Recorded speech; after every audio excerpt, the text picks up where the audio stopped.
Hai SGN viewers, selamat datang lagi di channel SGN bersama saya Kadek dan di sini ada Kak Adam. Halo. Jadi Para rambut The baru nih Kak. Guardians. Hah? Rambut baru. Ya, rambut baru untuk mengubah image yang terlalu serem jadi imut. Biasanya kan orang potong rambut tuh lagi galau ya Kak. Kakak lagi patah hati apa gimana nih Kak? Lagi happy malah. Oh gitu. Lagi happy dan biar apa ya? Lebih apa ya? Ringan aja sih. Kan kemarin tuh kan sering penelitian. Terus rambut gondrong. Itu ternyata berat di kepala gue udah. Ngefek ya? Ngefek. Ngefeknya terasanya pas setelah potong rambut. Pas habis potong rambut, kok enak banget sih. Kayak nggak harus gini pokoknya nggak harus ngapa-ngapain gitu. Kalau rambut gondrong itu gitu. Kalau rambut pendek itu enak gitu. Oh berarti cewek-cewek yang lagi patah hati potong rambut untuk buang sial tuh bener ya Kak? Wah itu niatnya kita berbeda ya. Oh beda ya? Iya kalau gue biar nggak pusing karena banyak penelitian gitu, stres gitu kan. Gue nggak tahu kalau untuk buang sial gitu ya. Nah teman-teman The Guardians yang mau request rambut Kak Adam ke depannya mau botak mau cepak silahkan komen di bawah. Gimana Kak? Oke kan? Oke. Lanjut. Nah, tapi udah kangen banget ya. Kenapa? Sama The Guardian Iya gitu. sih. Kita hampir seminggu ya. Seminggu. Pokoknya kalian tunggu aja. Akan ada Divine Series kedua. Ditunggu aja. Masih digodok sama gue. Widih. Masih digodok sama gue. Semoga cepet selesai. Balik lagi butuh validasi kesana kesini ke kitab suci sini, kitab suci sana, ke ideologi ini, ideologi itu. Jadi kayak butuh proses. Iya. Tolong ditunggu aja, sabar aja, oke? Yang pasti para The Guardians dan viewers juga excited sih nungguin yang Divine Series chapter 2 ini ya Kak ya. Yang jelas yang gua bersyukurnya tuh apa yang ada di Divine Series ya, apa yang kita boleh cerita nggak sih Gunung Padang? Boleh. Oke, yang gua senangnya itu apa yang gua dapetin di kitab astral dan apa yang gue dapetin juga di survei ke Gunung Padang itu. Yep. Ya banyak sesuainya bisa dibilang. Contoh gue dapetin Lucifer itu lahir di fase bukan di fase sih, di sekitar Lucifer itu terlahir ada bukan pola tapi ada tumbuhan yang daunnya bentuk kayak daun kelapa gitu. Banyak banget di situ. Nah, di pikiran di kitab astral ini sesuai dengan sebuah gambar atau ilustrasi yang dibikin sama gue nggak tahu siapa yang bikin ilustrasi ini ya, pokoknya ilustrasi Gunung Padang di ASEAN Apocalypse. Iya, yang ada di Netflix ya. Nih gambarnya nih, gitu sesuai yang kan? mana? Diedit nanti. Iya. Diedit nanti ibu. Oke. Gitu. Itu sama banget. Itu satu. Kedua, gue kan menjelaskan di kelahiran Lucifer tuh ada pas ritual spiritualnya si bangsa jin itu terjadi berproses, itu gue liat ada hewan singa, entah singa atau harimau, gue agak ya itu kan hewan purba ya. Iya. Tapi bentuknya kayak singa gitu. Gue nggak bisa membedakan antara harimau sama singa nih. Sulit. Tapi pas gue survei ke Gunung Padang dan pas kita di sana juru kuncinya atau guidingnya infoin ke kita nih, di sini juga ada artefak loh mas. Artefak apa? Tapak kaki hewan. Nah pas diliatin ke kita ternyata kayak tapak hewan ya, ukuran besar kayak hewan ya, tapak singa gitu kayak semuanya tuh kayak sesuai di situ. Hasil fotonya dikasih lihat dulu dong Kak. Iya, jebret gitu. Jadi gak sia-sia apa yang gue dapetin di kitab astral sama cocok logi di Gunung Padang. Gitu sih lebih tepatnya. Tapi memang untuk di Gunung Padang sendiri tuh informasi tentang Lucifer memang terbatas. Karena gue dapetin informasi jelasnya itu di tempat tinggalnya, karena di Gunung Padang itu cuma tempat spiritualnya aja, jadi memori terbatas di situ. Oke, berarti rumahnya Lucifer di daerah sana? Iya. Apa gimana? Di daerah sana juga, tapi berapa kilo dari situ masih jauh. Oke. Gitu. Oke Kak, kita bakal ngebahas detail soal Gunung Padang mungkin next ya. Next. Gitu. Khusus lah untuk para The Guardians gitu. Iya. Kalau untuk kali ini kita bakal ngebahas soal ada relasinya juga sih sama konten-konten sebelumnya, ada Satan, Lucifer, yaitu kuasa gelap gitu. Iya. Tapi kuasa gelap itu kan sebenarnya umum banget dan luas banget ya maknanya ya. Kalau untuk yang sehari-hari, kuasa gelap tuh lebih kayak kita berbuat kejahatan atau kita melawan nilai-nilai moral gitu. Nah, untuk menyamakan persepsi dulu nih Kak, kuasa gelap yang Kakak maksud tuh apa sih? Sebenarnya memang ada sebuah energi yang memang menguasai seluruh kosmik dan yang ada di dalam kosmik ini. Ada sebuah energi negatif, jahat yang memang menguasai seluruh kosmik ini. Ada. Dan dia bekerja di frekuensi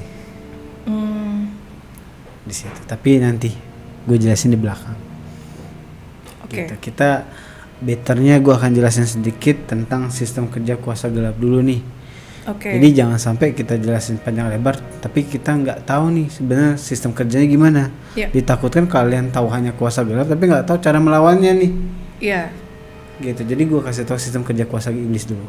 Sistem kerja kuasa iblis pertama. 1.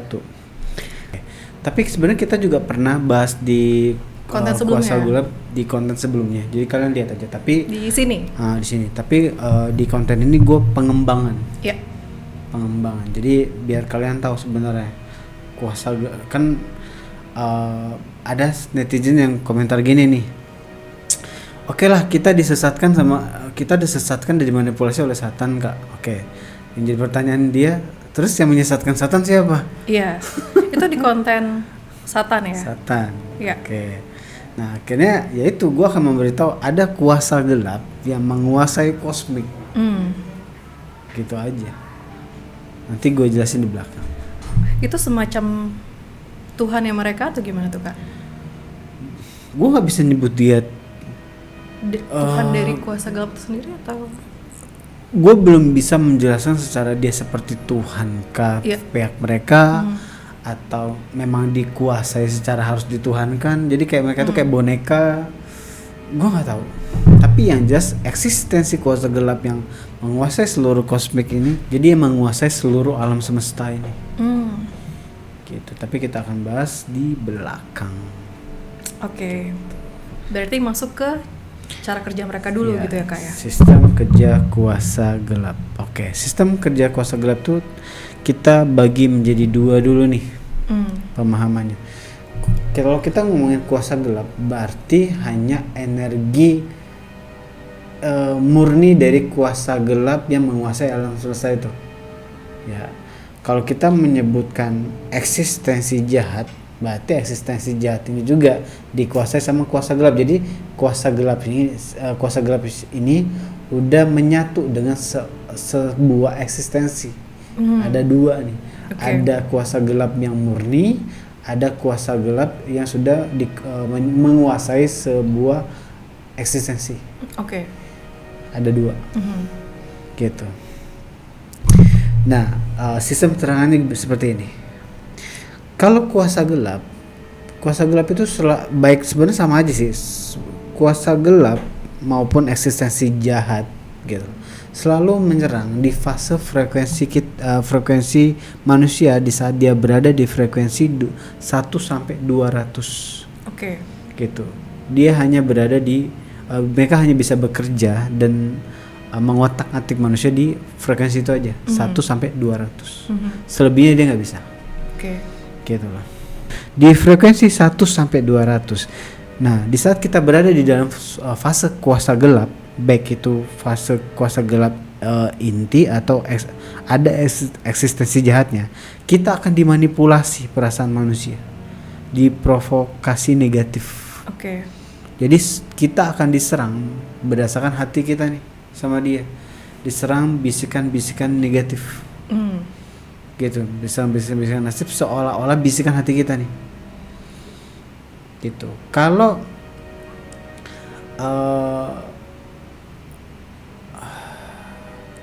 hanya kuasa gelap aja,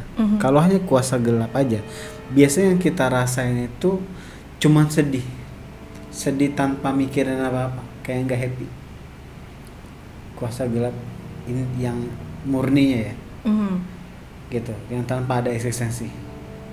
Nah, tapi kalau kita ngomongin ada dan dia bersatu dan kuasa gelap ini bersatu dengan sebuah eksistensi, bukan cuma sedih yang kita dapat, tapi juga mikirin masalah-masalah, kita mikirin ini, kita mikirin kesedihan itu, jadi kayak ada topiknya.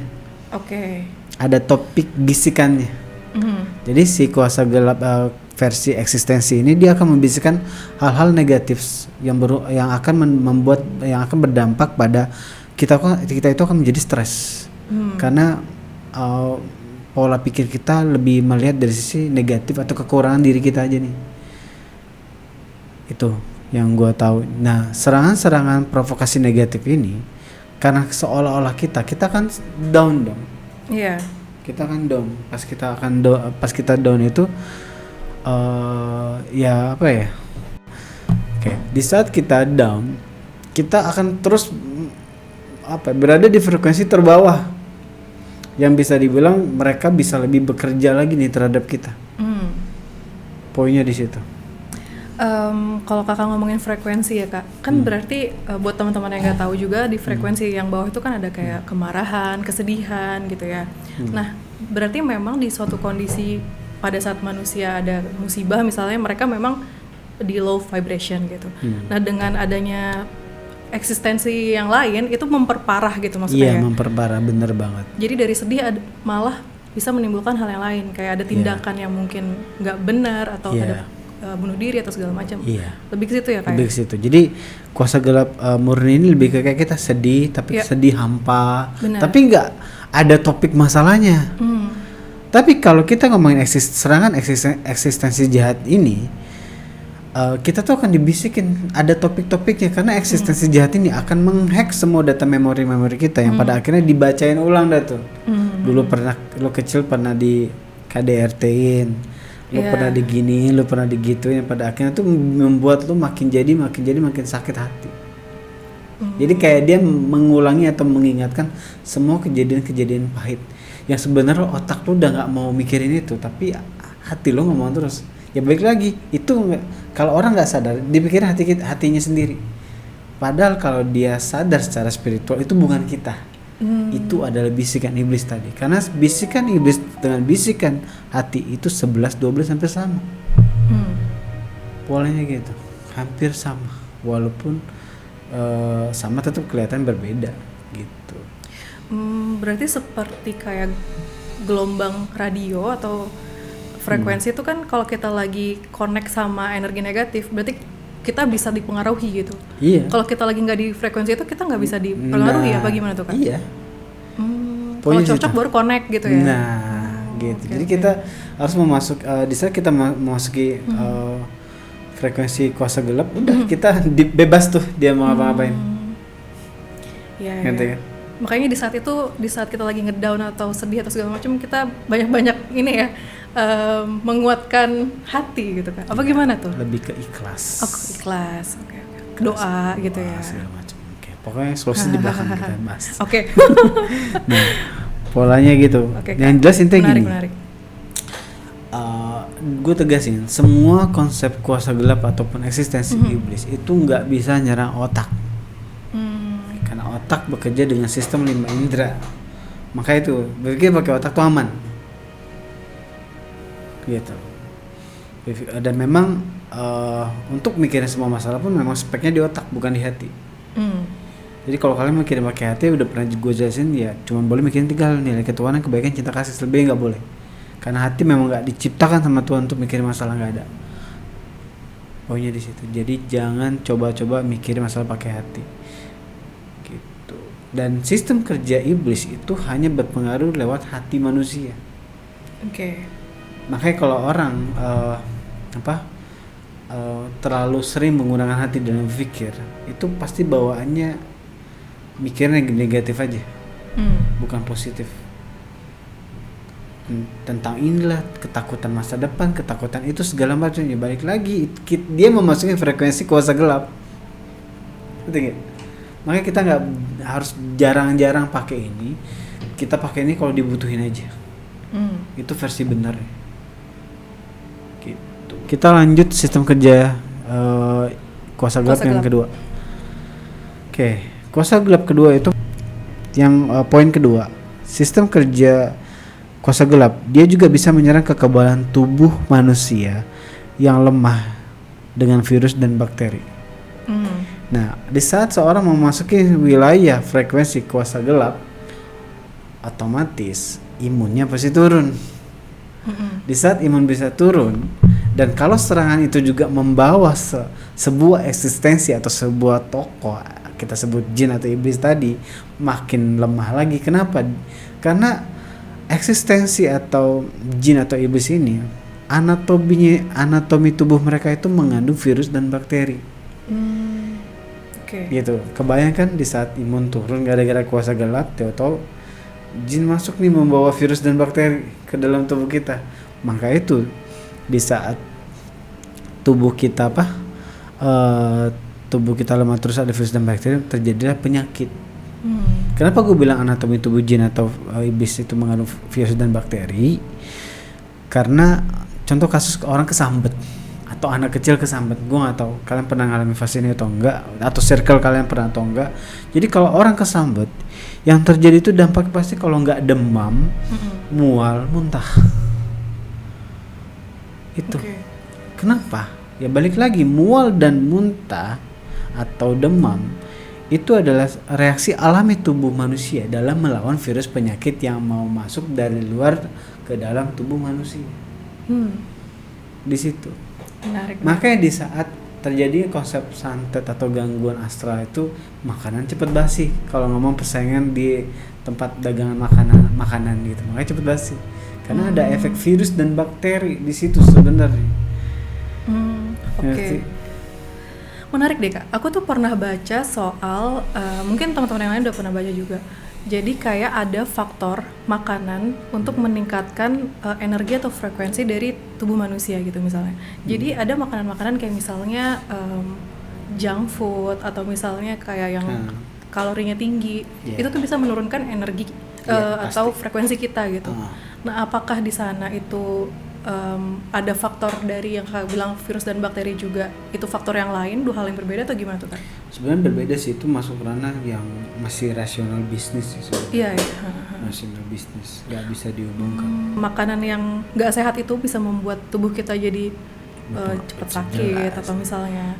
Nah, terus ditambah lagi faktor yang Kakak bilang tadi itu. Jadi sebenarnya gini, kuasa gelap itu kuasa gelap itu juga bisa hadir berdasarkan yang kita makan juga benar, juga itu bisa. Itu mempengaruhi berapa persen. Bisa kalau kita terlalu banyak mengkonsumsi kayak kolesterol, pengawet segala macam kan otomatis kan tubuh kita jadi lemah gitu kan. Lemah otomatis ya kita jadi kayak ngambang. Nah, pelan-pelan kita masukin frekuensi kuasa gelap tadi. Gitu. Jadi sakit, lemah badannya, terang lah gitu ya. Nah iya.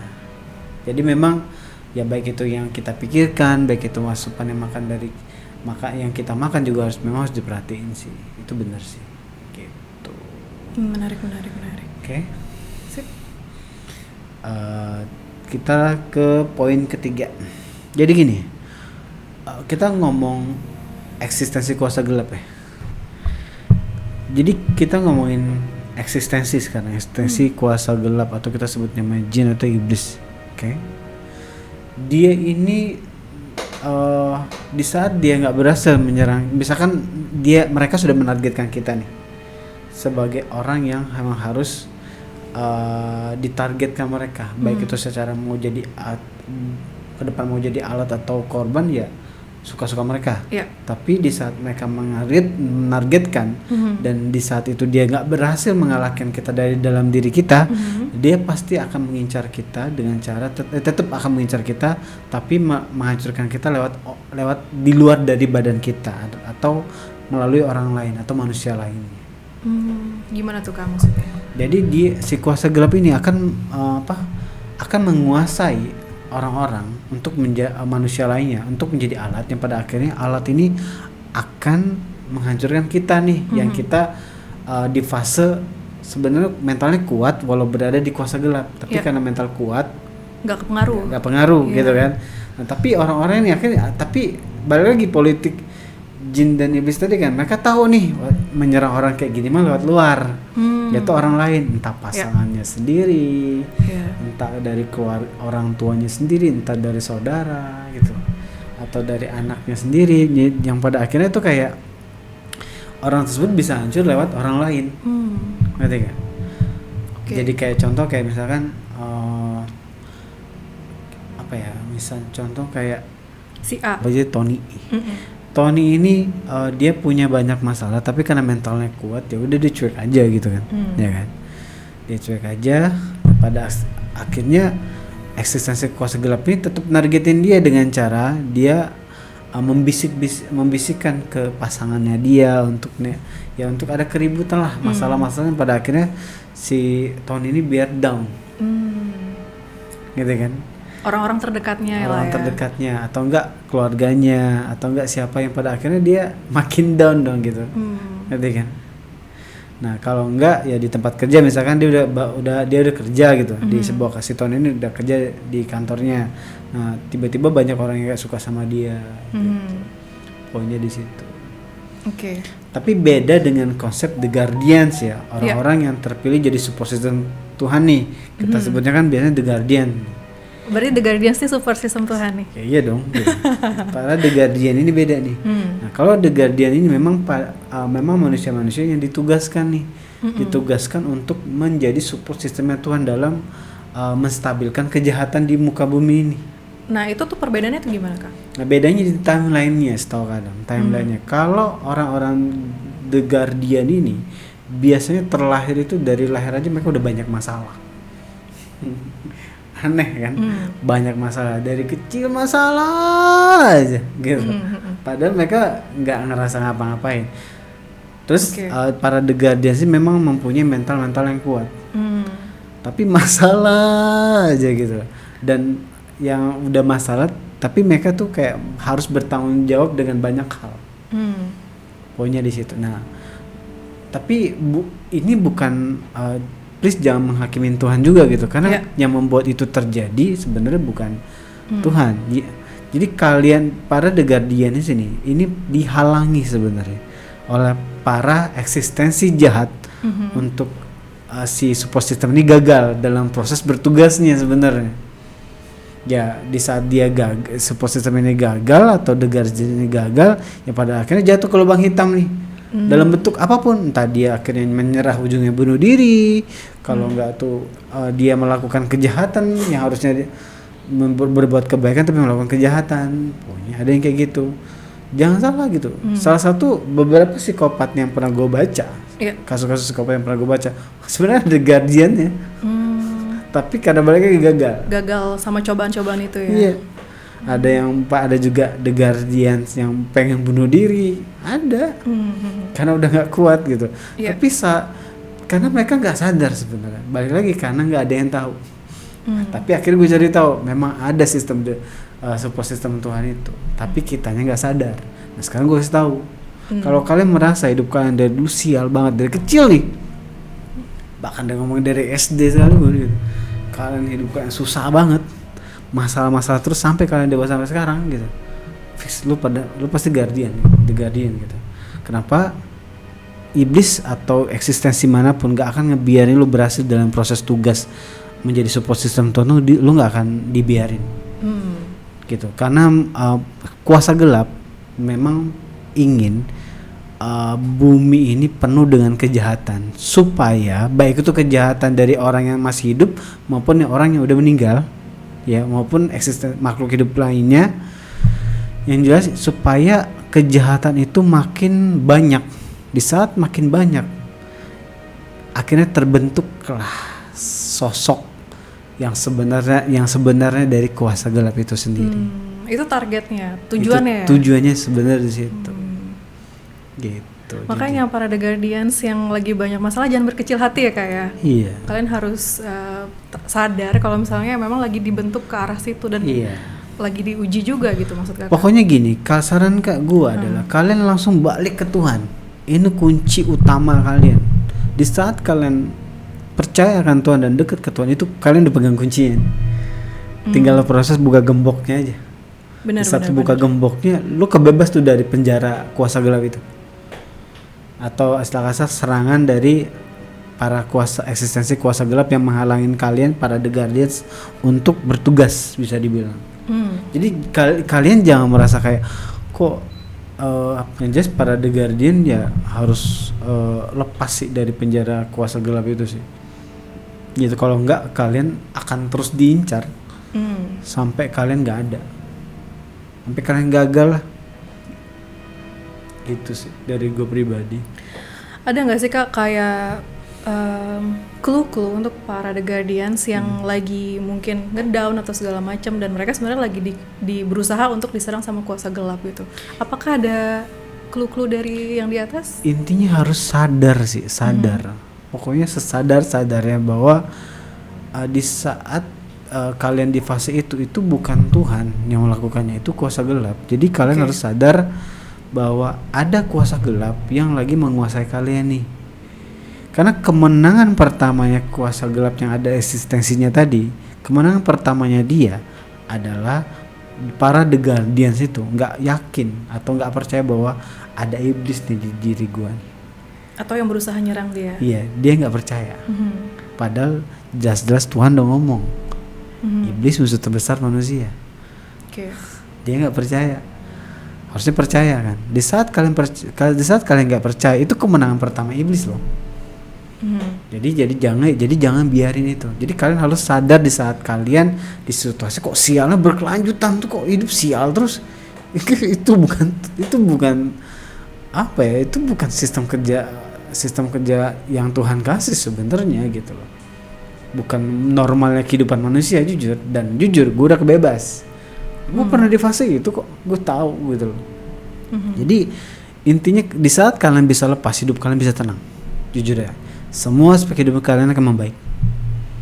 Jadi harus harus cepet balik ke Tuhan.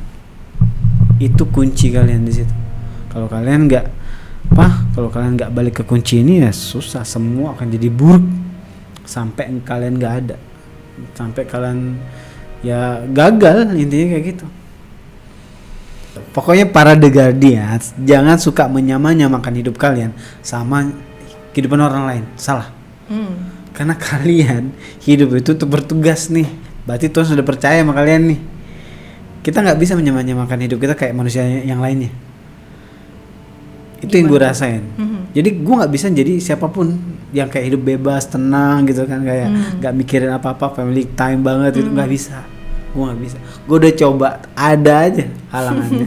Kayak memang Tuhan itu memang tidak menginginkan gue untuk kayak family time gitu, kayak buat keluarga aja udah gitu, nggak bisa. Malah gue tuh kayak sekarang ini kayak karena udah sadar gue ada salah satu The Guardians, ya udah nih gue kasih banyak tuh tugas lo. Informasi nih banyak yang gue terus di fase itu. Dan bahkan waktu gue tuh kayak dipersempit untuk fokus lurus aja. Kayak mau mencong ke sana tuh kayak jalannya mau mencong tuh kayak agak susah. Walaupun mau coba dipencong-pencongin kayak dibelok-belokin gitu kayak agak susah. Mau kabur balik lagi ya. kayak gitu.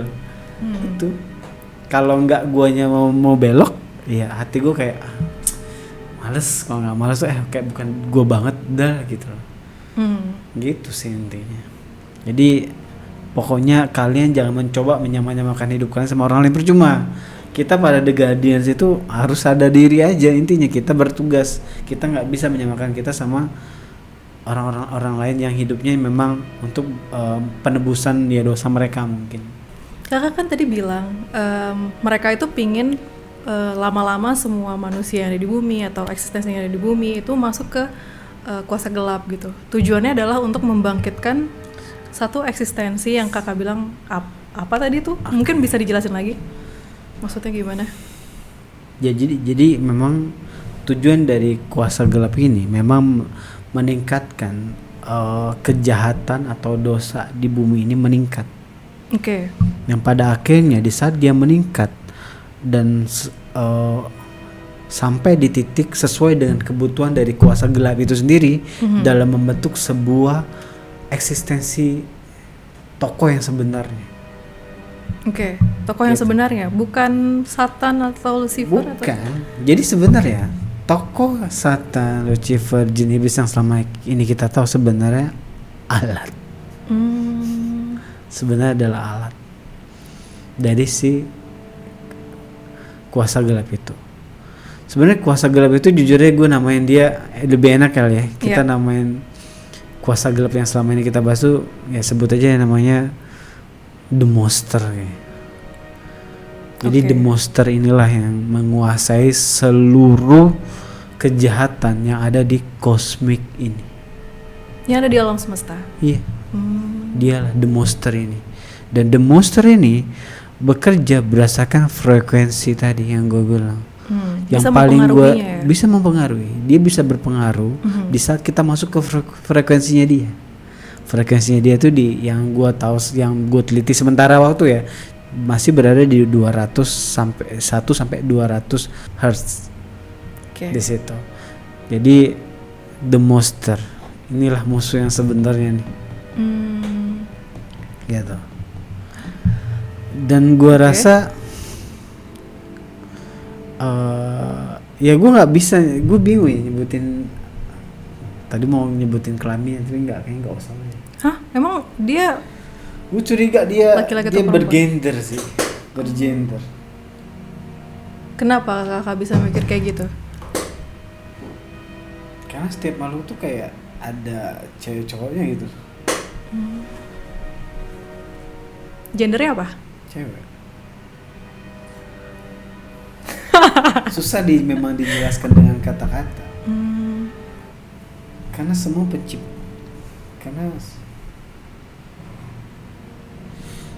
karena semua ini di luar dari kamera ya. Enggak, masuk aja. Apakah yang kakak maksud The Monster ini adalah Tuhannya para pengikut kuasa gelap atau gimana? Bisa disebut Tuhan, bisa juga di fase mereka tuh dikuasai. Jadi ya gue rasa bisa dibilang tanpa kesadaran mereka dikuasai juga. Jadi gue belum bisa kayak melabelkan mereka tuh bertuan ke sana. Gue juga belum bisa melabelkan. Mereka karena, mungkin nggak sadar juga ya? Ya gue rasa seperti itu sih kalau gue rasa. Oke. Gitu. Jadi memang The Monster ini lebih yang kerok dari semua kasus, ya termasuk kasus Hitler. Semua kejahatan di muka bumi ini juga itu ulah dia. Ulah dia. Dia ada di setiap apa ya, pokoknya di setiap kejahatan berada itu ada dia. Gitu. Makanya ada istilah free will. Free will sebenarnya lahir dari ada unsur The Monster ini sebenarnya. Gitu. Karena kalau kita ngomongin konsep ketuhanan aja harusnya nggak ada free will kan ya. Nah free will ini terlahir juga ada dari The Monster ini sebenarnya. Jadi kuat banget sebenarnya. Jadi energinya juga lumayan kuat sebenarnya. Apakah The Monster ini adalah ciptaan dari Tuhan atau dia beda lagi? Gue takut nyampe ini sebenarnya. Takut. Makanya tuh gue nggak mau sampaikan. Karena semua yang diciptakan tuh sadar nggak sih selalu berpasang-pasangan? Yin and Yang maksudnya. Yin and Yang, ya nggak sih? Yin and Yang. Berpasangan maksudnya suami istri atau gimana? Berpasang-pasangan siang dan malam. Ya. Baik hitam buruk. Putih, baik buruk. Terus kayak mangsa dan dimangsa. Semua tuh kayak ada keseimbangan gitu ya. Iya. Nah jadi The Monster ini gue jujur belum tahu jelas. Gue juga sebenarnya belum nyari detailnya di kitab astral. Udah nyari tapi beberapa hanya yang gue dapetin gitu. Nggak lengkap di kitab astral. Karena gue tahu The Monster ini juga dari kitab astral. Tapi belum tahu jelas banget. Karena balik lagi kita kan fokus Divine Series kan? Divine Series. Jadi The Monster ini ada. Makanya father mother bisa ada free will-nya. Ngerti kan? Gitu bisa ya gitulah. Jadi semua ini yang menguasai eksistensi ini.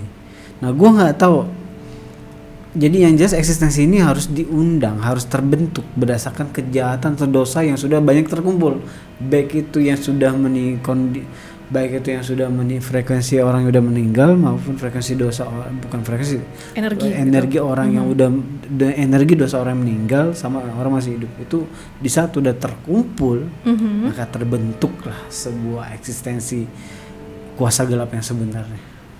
Makanya orang taunya adalah Satan, Lucifer, ya taunya cuma itu doang kan. Makanya gue harus akhirnya gue spill awal dulu gue nggak mau spill karena orang yang taunya kan cuma kayak setan nih, iblis nih gitu kan.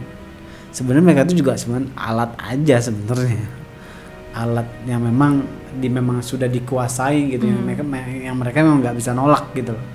Emang udah dikuasai, udah memang part of the monster itu sendiri sebenarnya. Karena the monster ini kalau gue lihat memang nggak berbentuk sebenarnya. Dia nggak berbentuk dan dia butuh media. Maka itu terlahirlah tokoh-tokoh yang dalam pembentukan medianya si the monster itu. Contoh pada bangsa jin itu kan ada Satan sama Lucifer ya. Di bumi ada Hitler. Ada siapapun yang kategori jahat. Yang akhir zaman tuh kalau di dalam agama kita tuh ada Dajjal, ada Antikristus. Karena balik lagi dia butuh sebuah tokoh dalam proses kejahatannya itu. Mereka tuh tokoh atau bawahan mereka? Tokoh yang udah diambil kesadarannya bisa dibilang sama kuasa gelap ini. Gitu. Jadi the monster ini jujur pasti sedikit orang yang sadar the monster ini ada. Cuman orang-orang yang pro aja sih. Kalau dia udah pro banget secara supranatural dia pasti tahu the monster ini. Gitu. Makanya tuh di dalam agama nggak boleh ada istilah kemelekatan. Nggak boleh ada istilah kayak ambisi, serakah segala bla bla bla. Karena di fase itu di masa kita ambisi terus mengalami fase kemelekatan dengan sesuatu, kita akan memasuki fase the monster itu atau di kuasa gelap itu, dan pada akhirnya kita akan jadi negatif gitu. Jadi semua agama mengajarkan baik sebenarnya, tinggal kita cek yang baik-baiknya aja diambil, yang rasa kita kayak ada mencurigakan pinggirin. Gitu. Kak, aku jadi keinget deh sama film Marvel. Pasti The Guardians juga ada yang nonton nih. Yang filmnya Eternal Celestial. Ada sosok Celestial gitu. Ini kayak mirip-mirip sih Kak sama yang Kakak bilang tadi. Menurut Kakak gimana? Celestial, kok menurut Kakak bisa itu ya? Jual apa sih dia? Bu, Resolus kan ya? Nah ini mirip deh Kak sama eksistensinya yang Kakak bilang The Monster ini. Mungkin kalau Satan yang dulu mungkin belum sadar. Tapi sekarang mungkin udah sadar. Maksudnya yang sekarang? Ya, dulu kan dia kan nggak sadar bahwa dikuasain di kuasa gelap atau the monster itu. Kalau sekarang mungkin dia udah sadar ada the monster, tapi dia tetap memilih untuk ya nyaman di fase di the monster itu sendiri, di fase apa ya, menjadi bagian dari the monster itu sendiri. Gitu. Berarti menurut Kakak dia dengan sadar menjalankan misi untuk si the monster. Yo. Karena balik lagi udah pertentangan, dia udah dikuasai.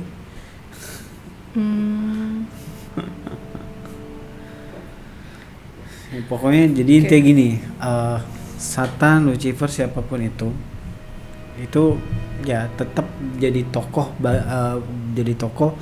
part of the monster, itu tetap gitu, tetap bagian dari part of the monster. Tapi sebenarnya musuh asli kita tuh sebenarnya the monster sih sebenarnya. The monster ini pokoknya jujur aja jarang banget pelaku supernatural yang tahu ini, yang pro aja pasti tahu, sadar dia pasti gitu. Awalnya gue gak mau spill, tapi kayaknya spill gitu karena ya balik lagi biar kita agak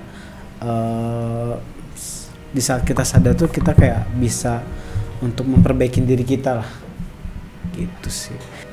Kakak kan ngomongin soal frekuensi ya, ngomongin si The Monster ini bisa terkoneksi sama kita atau makhluk eksistensi lain dari frekuensi gitu ya Kak. Nah, ada fakta anomali yang lagi lumayan hype di akhir-akhir ini di 19 Juni pokoknya, namanya Human Resonance Kak.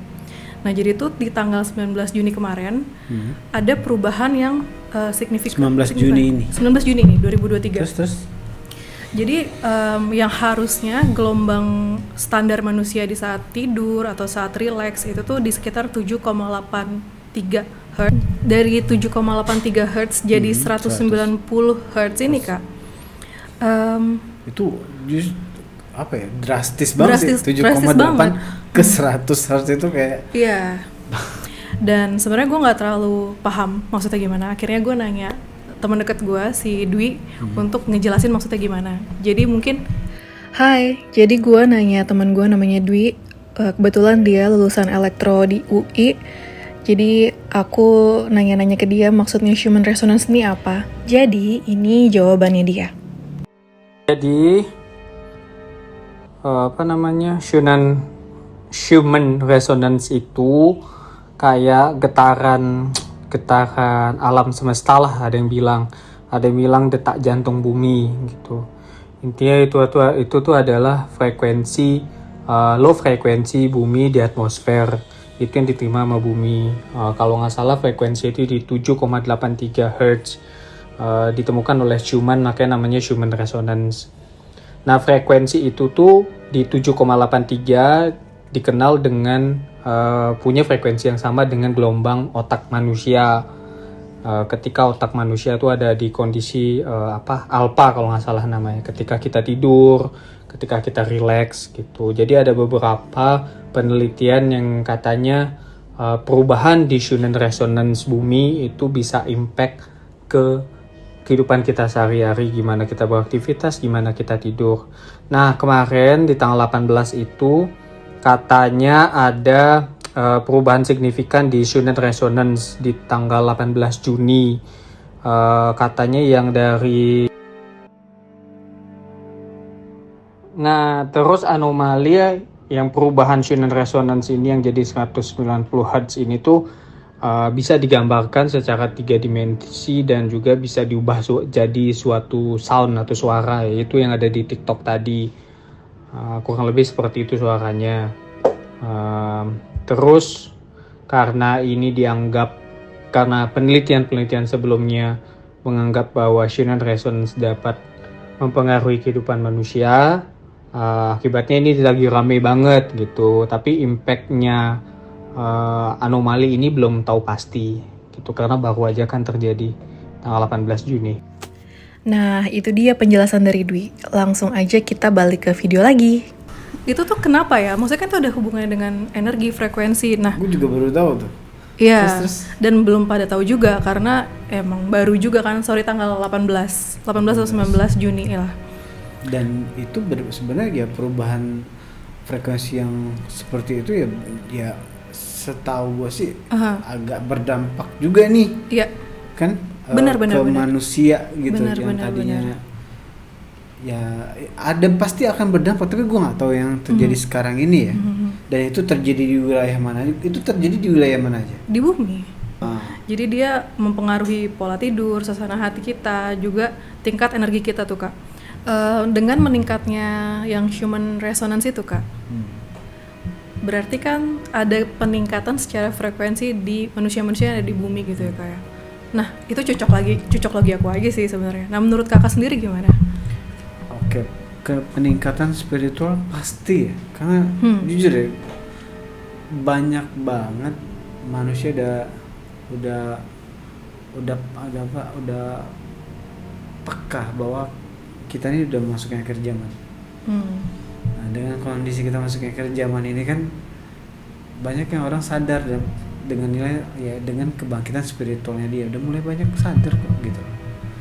Ya ada juga yang malah pengen cepet-cepet gitu kan. Sebenarnya sih ya kita ngomong cocok logi lah ya. Ya mungkin ada kenaikan spiritual di situ, tapi nggak bisa di cek ratingnya berapa persen. Itu yang jelas tahu gue pribadi memang udah banyak yang peka bahwa ini mendekatkan ke zaman nih, bukan cuman kita yang ngomong, pemuka agama, kitab suci, tanda-tanda udah merujuk ke sana gitu. Menarik Kak. Gue nggak bisa bilang ini baik buat manusia atau enggak, kita ngomongin untuk yang peningkatan frekuensi tadi ya. Nah gue belum tahu ini baik buat manusia atau enggak, tapi kalau lo bilang berdampak untuk kenaikan spiritual pasti. Tapi kalau ini baik buat manusia atau enggak, nah gue belum tahu di situ karena karena ya belum berani komen. Apa efeknya di setiap manusia itu beda-beda ya? Soalnya aku lihat banyak juga yang komen gitu di beberapa video, kayak ada yang jadi sakit, tapi ada juga yang jadi positif gitu. Maksudnya tuh beda-beda semua sih. Karena ketidakseimbangan itu. Menurut Kakak ini gimana? Pertanyaan untuk yang ini kayaknya kita butuh penelitian lebih lanjut. Dampak dari kenaikan frekuensi ini deh. Gitu. Gue takutnya juga masih ada hubungan sama the monster juga kan. Karena makin hari kan kejahatan makin meningkat nih. Baik lagi yang tadi, kejahatan kan makin meningkat. Jangan ya, gue kan cuman kayak jangan-jangan nih gitu. Jangan-jangan ya dia ya jangan-jangan eksistensi dia mulai akan tuh muncul gitu loh. Gue belum tahu. Nah, the monster ini tuh ada atau tercipta tuh kapan ya? Setahu gue di kitab astral sebelum para panitia atau sebelum malaikat itu ada. Di kitab astral ada? Ada. Sebelum para malaikat atau para panitia itu diciptakan. Kondisinya di situ. Terus di sekitar di kita sebenarnya ada. Pokoknya ada di saat ada spot gelap dan hampa, itu pasti ada frekuensi kuasa gelap. Udah masukin frekuensi kuasa gelap. Gitu. Jadi kayak ya ada kayak pokoknya kalau kalian berada di fase sebuah tempat terpojok gitu, pojok atau gelap terus kayak hampa. Nah itu pasti ada frekuensi kuasa gelap di situ. Pokoknya frekuensi kuasa gelap itu tipis banget. Di saat kita berada di sana, di ruangan tersebut, kita udah mulai negatif. Makanya tuh kayak misalnya kayak gudang kosong gitu, gudang kosong, malam gelap, terus kayak ya hampa banget. Nah ya udah kita masukin wilayah frekuensi kuasa gelap tuh, frekuensi the monster. Berarti faktor atau matriksnya banyak banget ya, selain diri sendiri, lingkungan, tempat juga ngaruh ya kayak. Makanya kadang-kadang gue nanti gue foto nih guys, jadi gue tuh punya ruangan kayak ada dinding di atapnya itu tiba-tiba ada kayak gitu tuh, nanti kita foto, gue taruh di sini ya. Itu selalu gue taruh lampu guys. Kenapa? Fase tuh kegelapan kayak gitu, kayak feng shui itu akan membentuk sebuah kehampaan. Jadi kayak akan ada meninggalkan sisi the monster atau frekuensi kuasa gelap tadi. Makanya lah di situ gue selalu kasih lampu dimanapun ada misalkan di mana gitu, gue kasih lampu. Tapi nggak setiap saat dikasih lampu kan, atau gimana? Pokoknya tempat-tempat yang menurut gue tuh ada yang akan menjadi sebuah tempat yang akan meningkatkan frekuensi, yang akan akan menimbulkan dan atau meningkatkan frekuensi the monster, itu langsung gue kasih cahaya. Contohnya apa tuh, selain sudut-sudut yang gelap atau yang hampa, yang merasa hampa atau gimana? Toilet kah atau gimana? Ya toilet juga kan termasuk ya? Termasuk. Kalau lo tutup toilet, matiin lampu, aneh kan gitu. Makanya selalu kamar mandi dinyalain. Iya, gue juga. Iya kan? Makanya tempat-tempat berapa tempat yang memang harus dijaga biar frekuensi the monster itu nggak muncul. Pokoknya di situ aja. Yang jelas kalian harus lebih aware aja kalau di rumah kalian, jangan sampai ada spot-spot yang bakal membuat sebuah konsep the monster. Kita sebutnya sekarang konsepnya the monster gitu. Menarik. Makin hari kita makin ngebahas sampai ke di luar apa ya, di luar pengetahuan kita sih sebenarnya. Kalau kata anak zaman sekarang di luar nurul kan. Di luar nurul ya. Ya gimana ya, emang ada mau gimana gitu loh. Mungkin kalau balik lagi ke, ya gue ngomongnya kesalahan manusia adalah di saat dia berpikir tentang nilai spiritual dengan nilai supranatural, dia mikir pakai otak. Nggak akan nyambung di situ, nggak akan nyampe. Jujur jadi saat kalian mikir pakai otak, nggak akan nyampe. Jangan kan kalian pribadi ya. Kalau misalkan kita ngomong supranatural, terus gue pakai otak, nggak akan nyampe gue. Benar. Kita di saat kita ngomongin supranatural dan spiritual, kita harus mikir pakai apa? Pakai hati. Karena disitulah konsep yang sebenarnya. Karena frekuensi segala macam itu adanya lewat hati sebenarnya. Jadi kita nggak bisa menilai spiritual dan supernatural itu pakai otak. Benar. Kayak ibaratnya lu ngebahas materi dan materi sama anti materi. Duality lah ya. Segala sesuatu itu yang ya? berbeda. Lu nggak bisa bahas itu. Lu nggak bisa bahas anti materi di materi. Walaupun memang ada sainsnya, tapi akan sulit. Benar. Gitu sih intinya. Terus Kak, kan jadi nanya lagi deh gue. Apa? Kan ada musik-musik atau nada-nada yang frekuensinya rendah, ada tinggi, itu tuh mempengaruhi energi kita atau frekuensi tubuh kita nggak sih Kak? Mempengaruhi buat orang yang peka banget sama ya balik lagi hatinya. Kan kita udah coba kan. Iya. benar. Udah coba dan memang ngaruh Banget kita sih. Coba frekuensi yang 440 Hz kita coba dan itu ngaruh. Benar. Yang rendah pun ngaruh ya. Ini kisi-kisi. Iya. Di saat gue ngedengerin dari 1 sampai 200 Hz, gue tuh kayak dipaksa untuk mikirin ke sini nih. Benar. Iya gak sih? Dada Kayak nih atau gue jantung dari sakit ya? Sakit ya. Tapi di saat gue masuk ke 200 di Atas. 200 ke atas, di 200 sampai 1000 Hz, itu gue ngerasa kayak gue mau disuruh mikir pakai otak. Bener. Soalnya kayak gitu tuh. Itu tandanya apa? Nih, gue kasih tahu. 1 sampai mungkin. Ini kan masih penelitian nih, mungkin aja nih. Tapi nggak usah deh, nanti aja deh. Ya udah. Ya poinnya di situ. Next time kita bahas lah ya.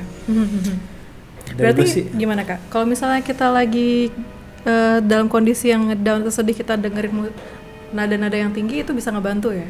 bisa ngebantu. Nah, mungkin tips juga kali ya buat bisa semuanya. ngebantu. Gitu. Makanya kita sebenarnya dilarang sih sebenarnya dengerin musik-musik sedih, galau-galau. Karena kita lagi di saat kita lagi fine aja, ujungnya kita mikirin musik sedih, udah pasti mikirin masalah. Jadi please jangan kotorin hati kalian dengan sesuatu yang yang membuat kalian makin negatif lah. Jadi yang kalian dengar dengan positif semua sih kalau gue saranin sih. Tapi hati-hati juga sih Kak, ada lagu-lagu yang sebenarnya nggak galau kayak lagunya Billie Eilish misalnya, itu sebenarnya kan lagunya keren gitu kan, tapi nadanya tuh rendah gitu loh. Itu hati-hati. Nah itu tuh hati-hati juga sih hati-hati ya Kak juga. Gitu. Pokoknya gue pribadi ya kalau lo tanya ya, ini kejujuran gue ya. Kayak emang lo nggak pernah nonton film-film romantis kayak gimana gitu. Kalau kelewatan doang kadang-kadang di TikTok itu kadang-kadang gue iseng lihat itu udah gitu doang gitu, nggak akan bereaksi. Tapi lo kalau lo tanya, emang kapan terakhir Kak lo nonton film cinta-cintaan yang gimana gitu kan? Jujur ya, 4 tahun yang lalu sih gue lihat. Udah lama banget, 4 tahun yang lalu. Dan kalau dengerin musik sedikit itu kan gue udah jarang, kayak hampir nggak pernah sih. Tapi gue nggak tahu berapa tahun itu, gue nggak tahu sih. Gitu sih, karena gue tahu itu racun gitu buat jiwa gue, buat otak gue itu racun. Jadi gue nggak akan ngedengerin. Ibaratnya udah tahu racun mau minum gitu, enggak lah. Gitu. Karena gue tipe orang yang ngejaga hati gue banget sih, jangan sampai rusak. Karena kalau hati udah rusak udah. Kita nggak bisa disebut manusia sih. Kalau nggak nonton film sedih atau romance tapi nonton thriller yang bunuh-bunuhan gimana Kak? Kalau gue sih bunuh-bunuhan nggak ya. paling hantu-hantuan doang sih, hantu-hantuan, gitu ya. action, yang superhero paling itu doang sih. Kalau trailer gitu, yang trailer itu nggak terlalu nonton, kecuali gue belajar lagi penelitian. Soalnya analisanya bagus-bagus sih dan plot twistnya bagus-bagus sih biasanya film gitu ya. Ya lebih ke penelitian sih, gue nonton untuk penelitian, bukan untuk gue suka. Misalkan kenapa sih terjadi psikopat, nah gue tahu tuh gitu loh. Kenapa dia kayak gini segala macem gitu aja. Makanya gue ngerti konsep, gue lemah secara teori psikologis, gue lemah. Tapi kalau lo bawa gue ke kasus psikologis, gue udah tahu masalahnya. Tanpa dia ngomongin gue tahu gitu. Tanpa harus dia kayak harus menceritakan masalahnya segala macam. Udah, gue udah tahu dulu. Oh, lo kasusnya ini nih. Udah gitu doang. Gitu loh. Karena balik lagi gue mempelajarin juga, tapi gue lemah di teorinya. Bahasa ilmiah gue agak lemah nih, tapi praktisi lah. Gue lebih ke praktiknya gitu loh. Gue tahu kondisi yang sebenarnya. Oke. Gitu. Dari gue itu sih. Dari gue mungkin sebagai penutup, tips untuk yang lain kalau misalnya Adam kan gak mau nonton film drama romance gitu ya.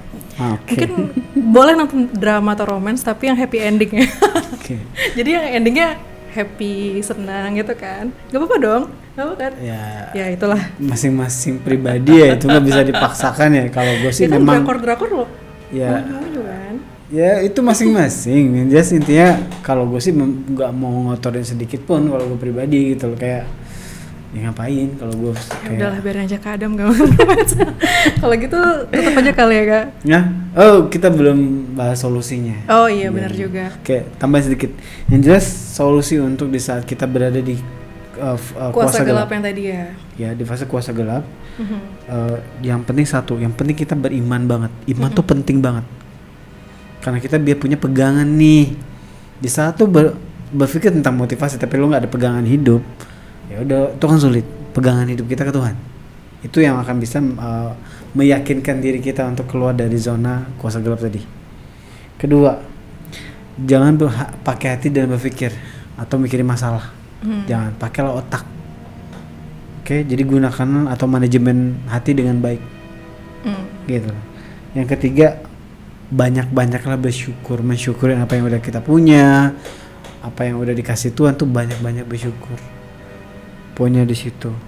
Jangan sampai kalau kita jujur, orang-orang nggak bersyukur itu pasti kebanyakan akan diarahkan ke fase frekuensi yang tadi 200 ke bawah tadi, atau frekuensi kuasa gelap atau the monster tadi. Poinnya di situ. Nah terus yang keempat, saran gue yaitu jangan ada kemelekatan. Itu. Tips-tipsnya berat semua nih untuk yang udah naik level spiritual kayaknya nih. Tapi memang iman tuh nggak semuanya bisa ini sih megang sih, emang orang-orang yang sudah ikhlas, udah menjalani banyak proses. Ada kliennya yang nanya, Kak, iman orang kan naik turun nih. Nah itu dia kan. Ya, emang iman kadang nggak naik turun. Sebenarnya gini, gue kasih tau rahasia nih. Iman manusia itu sebenarnya semua naik turun semua. Contoh kasus gini, kita ngomong iman gede nih. Jangan bawa dia. Si yang lain. Si Mas Asep jangan.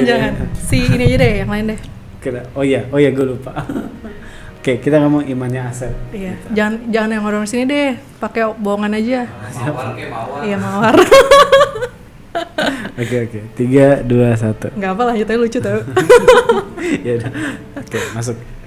Contoh kayak imannya si Mawar. Iman Mawar nih berada di angka 100. Iman gua berada di angka 100 nih. Sama-sama di fase angka 100. Ya. Nah, tiba-tiba ada masalah nih gua sama dia nih. Bersamaan. Kaget dong kita. Turunlah iman kita jadi 80. Nah, di saat 80 ini, kalau gue kan percaya adanya Allah ya gue balikin lagi iman gue 100, kan ada Allah, ngapain gue pusing? Ya udah balik lagi iman gue 100, ngapain gue pusing, kan ada Tuhan gitu. Nah kalau ini Mawar beda lagi, aduh nanti begini nih, aduh pusing nih gue 70, aduh gimana dong masalah makin gede 60 terus sampai ke bawah. Beda kita di situ sebenarnya. Di pilihannya. Ya, jadi para The Guardians, please sadar di situ. Iman manusia sama, cuman tergantung lo percaya nggak sama Tuhan gitu aja sih. Kalau gue percaya banget karena udah sering, gue udah bukti sendiri gitu, eksistensinya ada gitu, makanya gue berani dengan yakin bilang ada lo gitu. Bukan cuma orang yang belajar teori bilang iman enggak, justru gue tahu iman itu dari perjalanan hidup plus sudah gue uji coba dan tes sendiri iman itu gimana, ngerti?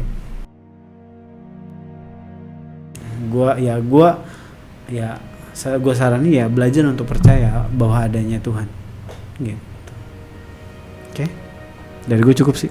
Dari gue juga cukup. Semoga para The Guardians dan yang nonton bisa happy dengan konten kita kali ini ya. Iya. Dan pasti pada kaget sih soal The Monster itu sih Kak. Peka, semoga kalian nggak bosan-bosan untuk belajar di sini. Kita nih kayak para The Guardians DSGN ini kayak apa ya? Kayak nimba ilmu tau? Iya. Benar. Kayak nimba ilmu tuh kayak nggak bisa. Sekarang ini gue jujur aja ya. Gue kadang ngomong sama Kadek kan, sama Ayu kan. Kayak mau konten yang receh-receh itu udah nggak bisa di SGN. Iya sih. Kita tuh sekarang effort banget loh untuk konten loh. Jujur. Kayak udah nggak bisa kayak. Bener-bener. Ibaratnya tuh ada yang pernah ngeluh bahwa wah kok konten ini sih Kak gitu. Ibaratnya dari kuliah disuruh belajar tentang SD kata dia gitu. Aduh gue bilang. Jadi kayak gue harus mikir dulu apa nih ya bisa gue sajikan lagi ke para Guardians gitu. Iya, that's why kita agak jarang nonton karena emang selektif ya untuk kontennya. Gitu. Juga banyak juga kan penelitian untuk Divine Series, pokoknya ya penelitian panjang lah. Pokoknya kalian kalau bisa support kita, support. Pokoknya siapapun yang ngerti tentang sebuah konsep-konsep atau apapun itu, kalian boleh gabung di kita, para The Guardians lah untuk DSG. Apa yang bisa kalian support aja gitu. Pengetahuan kayak apa kayak terserah. Iya, benar. Gitu. Tapi anehnya adalah konten YouTube kita awalnya ya ngonten aja, lama-lama kok mengarahkannya ke spesifik untuk kitab astral dan yang lain-lain tentang bumi, dunia gitu. Ya kita nggak tahu juga sih ke arahnya ke sini ya Kak ujung-ujungnya ya. Ya dan semoga itu buat gue belajar banyak hal gitu. Apalagi tentang spiritual, tentang ketuhanan gitu. Dan aku rasa The Guardians juga pasti pada kayak gitu sih. Sama sih, gue juga gitu sih. Gue juga nggak tahu kok kita bawa kontennya ke sini. Semua kayak terjadi gitu aja, jujur. Bener. Gak ada settingan, kayak semua terjadi begitu aja. Termasuk tentang kisah mother father juga gue terjadi begitu aja. Gitu. Oke, kalau kayak gitu. Pokoknya ya thank you banget yang udah yang selalu bareng sama kita lah para The Guardians. Oke, pokoknya kalian harus peka-peka, harus sadar bahwa ya kalian harus cepat keluar dari frekuensi The Monster itu biar hidup kalian bahagia dan tenang. Itu sih pesan gue, cepat keluar gitu. Kak gak gampang Kak, misalnya Kak gak gampang tau Kak keluar dari fase The Monster itu. Gue jujur aja ya, gue melepaskan diri gue dari The Monster itu sebulanan bisa dibilang. Untuk balik ke Tuhan gue sebulan. Tapi karena gue yakin ya udah, ya semua ada proses, ada usaha, nggak mungkin tiba-tiba drop itu enggak. Tapi ya balik lagi, Tuhan butuh bukti kalian, butuh pembuktian ya. Oke, dari kita cukup. Paling kalau dari aku pingin ngasih tahu juga para The Guardians kalau kita bakal ada Divine Series chapter 2 nih, sekitar bulan Juli lah ya. Bulan Juli. Semoga kalian semua tetap excited nunggu konten selanjutnya. Pokoknya doain kita sehat selalu. Dan yang kalau mau support bisa email ke sagara entertainment0@gmail.com. Tutup kali ya. Bye guys. Gitu aja.